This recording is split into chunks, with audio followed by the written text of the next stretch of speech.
What did you think? First of all, what's your overall feeling on it? Because I think that's key to get out here before we talk about what we didn't like. I was surprised at how much I enjoyed it. I didn't think I was going to enjoy it as much as I did. And if I'm being honest with you, I think it was far superior to the theatrical cut.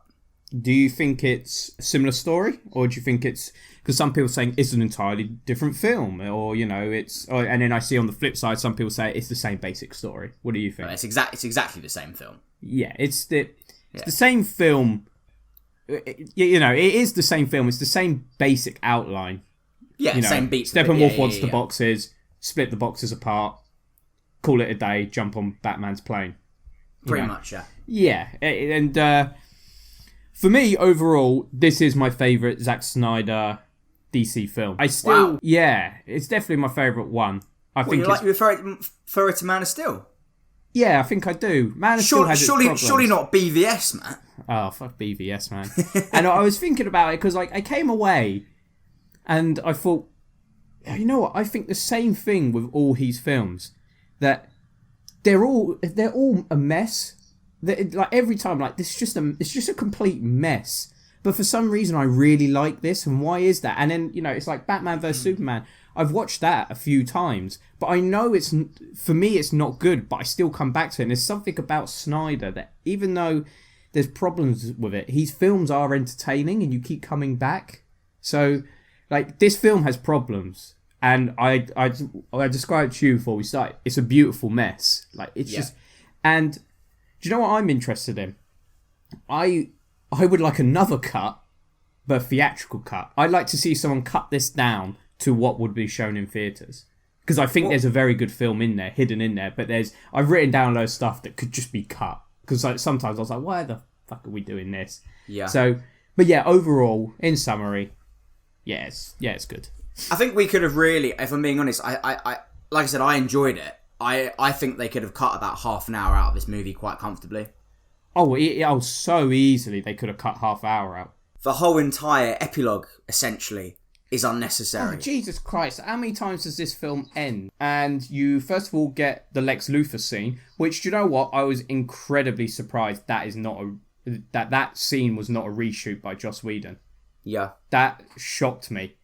Because, it's not even the Lex Luthor from the previous film. It's completely changed again. Yeah. So, what the fuck?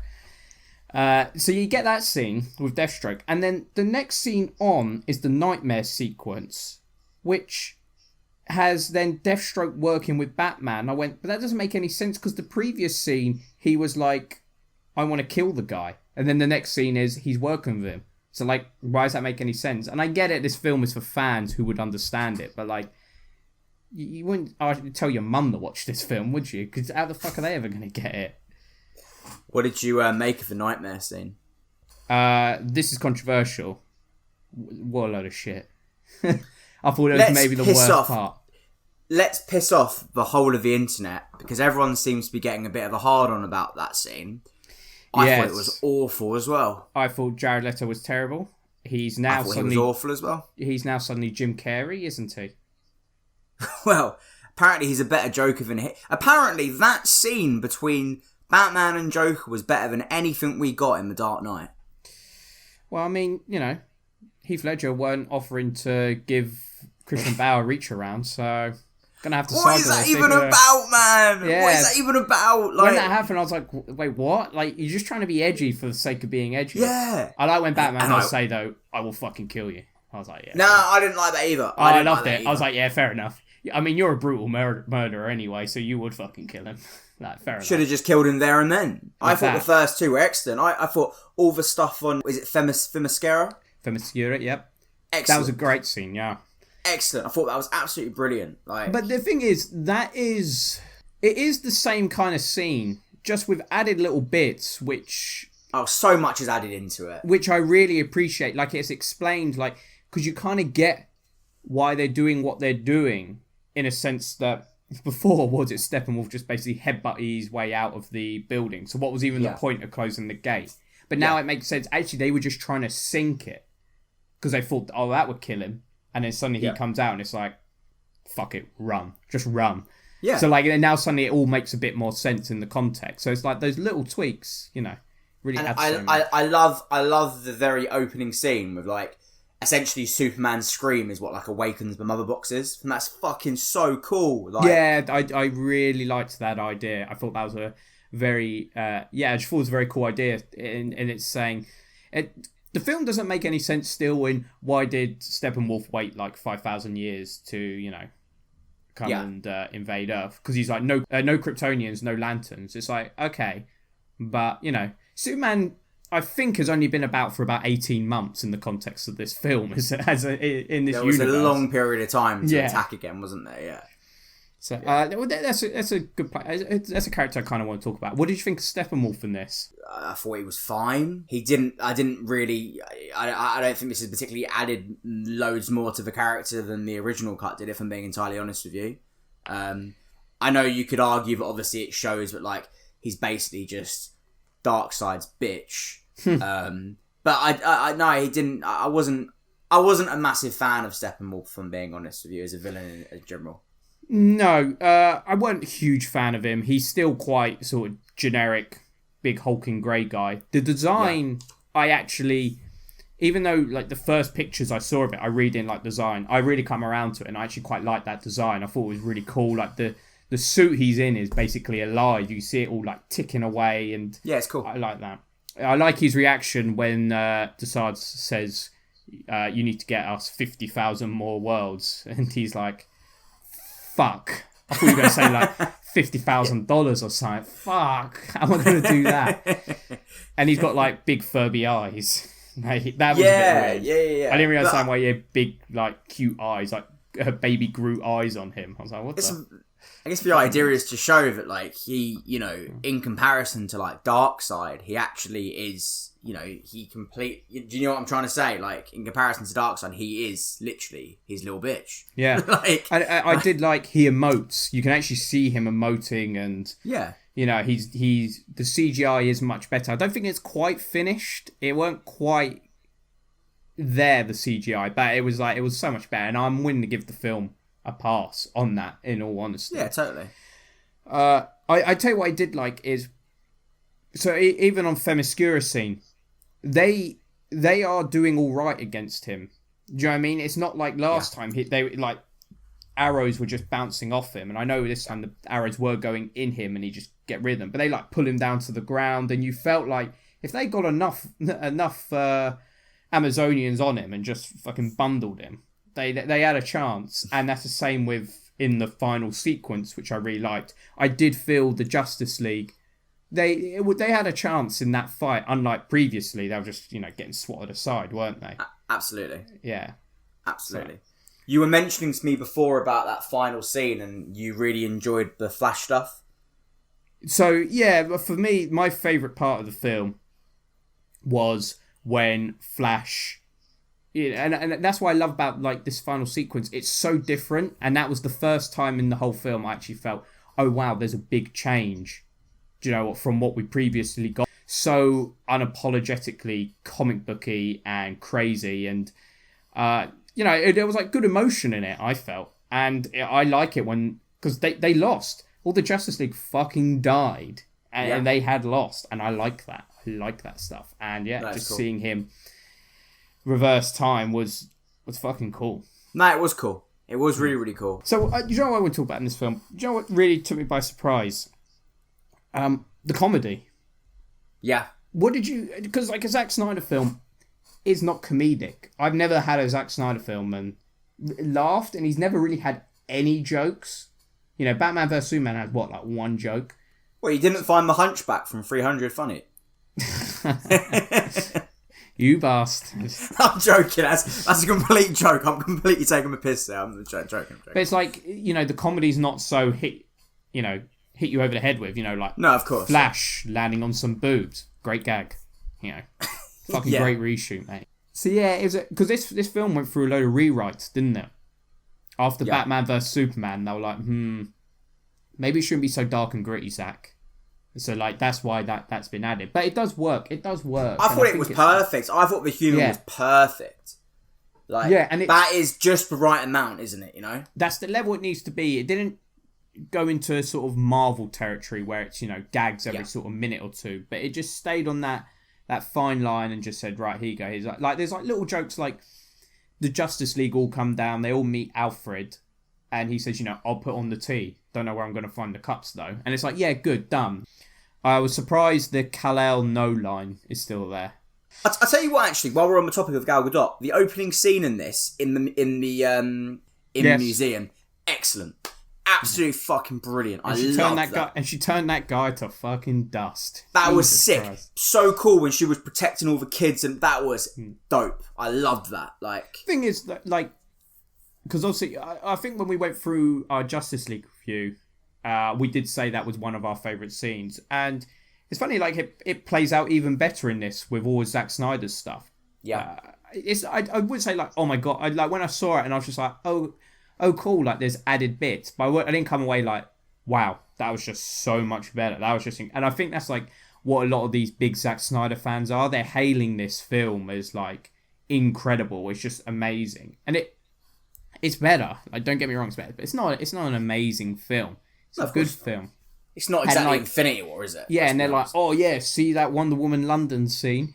It's still the same basic scene. It's a little bit better, but it's not game changing. Do you know what I mean? I actually really, really that is honestly the best scene of Wonder Woman I've seen in any DC property. Where'd you stand on what character should we talk about? Oh, I tell you, we should talk about the mascot of this show, Ray Fisher.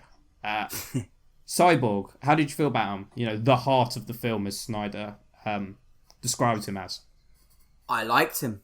I thought he was great. You can clearly see that he got done dirty, and you can see that now, can't you? He was essentially the heartbeat of the movie, and I actually don't disagree with that comment, with that statement at all. Having said that, although I really enjoyed him as an actor and I enjoyed what they did with the character, Cyborg just isn't a character which I'm really invested in, and I never really have been invested in. So I'm never gonna want to see him as much as I'm gonna want to see, Batman or Superman. But having said that, I think what they did with the character was very, very good. Really, really good. Definitely. And he is the heart, and they give him good backstory. But as I was watching it, I was like, yeah, they're doing really well, this character. But I would rather see... I don't want to waste time in a Justice League team-up film explaining the League to me. I would much rather see this character in a solo film, because the story of him is interesting me, So he's losing his parents, and he's dealing with these powers. Also, that was a great addition. Understanding what the fuck his powers was. Yeah. And what he actually has at his fingertips, and not using some of those abilities. I was like, yeah, that's really cool. I wish we got that. But I still then thought, I would much rather this explained to me in a Cyborg solo film, so you can understand him more, because we shouldn't be wasting time with his backstory. That's why the first Avengers works so well. You're not wasting time with what Cap went through. There's callbacks, of course, but yeah, whatever. And that's why you could, not that I am in any way, I don't want it to come across as coming out wrong. I don't mean it in this way, but you can understand why Whedon would cut a bulk of his story out of this film, because when you think about it in the context of where you get from A to B, he doesn't, although it really creates a good dynamic throughout the movie, you can take that out and you can still get from point A to point B. What other characters to talk about? Let's very quickly talk about Ben Affleck. Okay, go for it. What were you going to say? Martian Manhunter. Yeah, we'll come on to that. We'll very quickly talk about Ben Affleck. Go on. He's good in it. That's about all I have to say. I like Ben Affleck, man. I've always said it. I think he's an incredible Bruce Wayne. I've been fucking saying this for years now, man. I want to see a Ben Affleck solo film, but we're never going to get it, but I want to see it. He was crap in the original Justice League. He's good here, and that made me happy. Yeah, he was crap in it, but his dialogue was awful. Yeah. Something's definitely bleeding. Great line. Yeah. Great line. Yeah, why not? Yeah, okay, Martian Manhunter. First of all, that Martha Kent scene with Amy Adams. Why was Martian Manhunter there? That didn't make any sense. The scene would have been so much more powerful if it was actually her. Yeah. You know what I mean? Yeah, and I just didn't get it. And then that felt very fan servicey. That was very much wink wink to the camera, haha. How about that then? Didn't like the look of him either. Yeah, do you know what I mean? Like, this is where I say you can't get the general audience members. You know, you won't be looking for something to watch this and be like, well, wait, what does that mean? What does that mean? Like, there was a fucking alien. Like, that's fucked up. Yeah. You know, and you would actually think, I reckon you would think he's a villain. You'd be like, wait, what? Yeah. So, yeah, it was weird. And then the ending post-credit was like, yeah, again, it was... That's why I wouldn't have minded the post... Well, it's not even a post-credit. It's still part of the plot. I wouldn't have minded it so much if that original scene with Martha Kent didn't happen. But I was just like, oh, okay, you're showing me him again. Like, cool. So, yeah, I mean, yeah. Whatever. What about Superman? He's already in this. He's not. Doing that. That really upset me. And do you know what? He was better in the original Justice League. Really? I liked him in the original Justice League. Yeah, so did I, but he was good in this as well. He didn't really do much. And that's where... Well, here's what I mean. Like, he was dark and brooding for every film. And then they're hinting towards, you know, he's going to work for Darkseid. And it's like, oh, all right. You're saying he's this beacon of hope. He never was a beacon of hope, so it still don't make much sense. Mm-hmm. And also, I was amazed, so surprised that, you know, when Clark Kent returns to work and rips off his shirt and is Superman, I'm amazed that wasn't a reshoot, because it still doesn't explain how the fuck Clark Kent came back. Yeah. How's he come back? Yeah, good point. Answer me, Luke. You tell me now. I didn't even think about that, funnily enough. Like, how's he come back? Because it's referenced that Perry, who runs the Daily Planet, says Lois Lane hasn't come back to work since Clark died. So actually, hold on. They all went to the funeral. So yeah. I can't answer that. I didn't even pay attention to that. I think after 4 hours of watching this film, my brain was a little bit fried. I wasn't really aware of what was going on at the end of this, to be honest with you. Yeah. Well, don't worry. We'll wrap up in a second. What about Ezra Miller? That's someone I want to talk about. Like, do you think he was better or worse? Well, everyone was better. I'm not really. I'm still very on the fence of his character. I don't particularly like the way that his character is. I don't like it. Well, I said he walks that line between annoying and trying to be funny, and he crosses it to annoying. I think he walks that line better this time. Yeah, he's a little bit annoying at times, but it's not over yet. Like, you know, he's not going fucking brunch. What's that? Fuck off. He's better in that regard. I didn't like the look. It's the bat signal. That means we need to go. Shut up. Yeah, that's a dumb line. And do you know what? It was actually quite funny before that. I quite like the scene where he first meets Wonder Woman, and he's sort of a bit like, you know what I mean? Because obviously she's stunning, sort of thing, and he's a bit like, that was funny on its own without any lines being without having to say anything. Yeah. And then within a second he fucks it by saying the bat signal sign thing. So yeah. Do you want to see Justice League 2? That's a good question.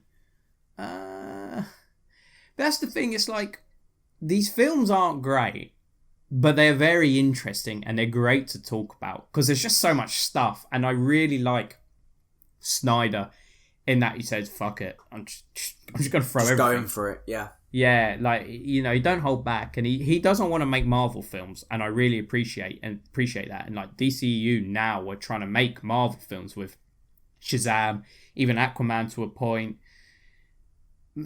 Yeah, I think I would. I'd like to see where this goes. I'd love to see where this goes, man. Yeah, I would really like to see where this goes. We'll wrap up in a second. Do you know what? It's something that's just come to mind about this film.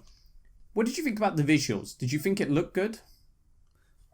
It looked better than I thought it was going to be when we had this discussion last week, and you were saying about how the final trailer they released looked bad.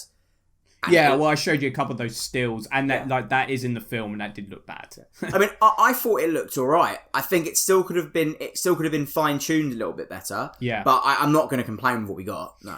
Yeah, I don't think Darkseid looked great. He looked very kind of like glossy, and I think that's just probably don't have the budget, run out of time, and they're like, do you know what? Just get it out. It's okay. It looks fine, but it's still like a little bit like you're like, I know that's a big CGI monster.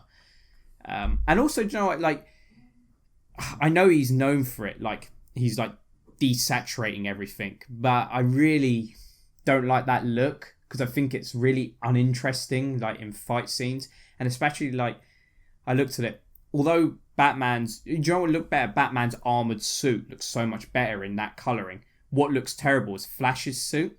You can't even tell it's red, and it just saps all the color out of it. And that was a problem I had with Man of Steel, which I think he addresses in Batman vs Superman. The suit don't look great because he's just sucked all the color out of the shot. Do you know what? Like the thing is, this film is made for fans, and it feels bad to actually like ever criticize it for what it, because what it is something great. It's this. Like I said, it's a film made for fans. It's a labour of love. I'm glad he got the film out, and I've been watching some interviews with Zack Snyder. He seems actually like a really good guy, and I think like when he was like, when you lose your fucking virginity to this film, Batman vs Superman, I think that's all a character. That's all like a show, but he seems like really quite down to earth and just happy he got to do his film. And so I don't really like criticising it all that much because it is. You'll never see a film like this again that's just tailor-made for fans. Like no one else. It's not made for no one's going to sit on HBO Max and be like, what should I watch tonight? Oh, this 4-hour Zack Snyder film? Yeah, sure. It's never going to happen. And it's just made for comic book fans. So I appreciate it. And I do like this film. I do like it. It's just got some problems. And I echo that completely. I thought it was brilliant. I wouldn't go as far and say it was the best DCEU film like you. I said best Zack Snyder DC film. Best Zack Snyder. What is it? What is your favourite DCEU film, out of curiosity? Don't know. Probably Shazam. Okay, cool. I mean, I think this was great. I do think Man of Steel was better. Man of Steel is better, yeah? I think Man of Steel is probably better, but I'm very, very happy with what we got, and it's far superior to what I thought we were going to get, so I can't complain about it on that grounds.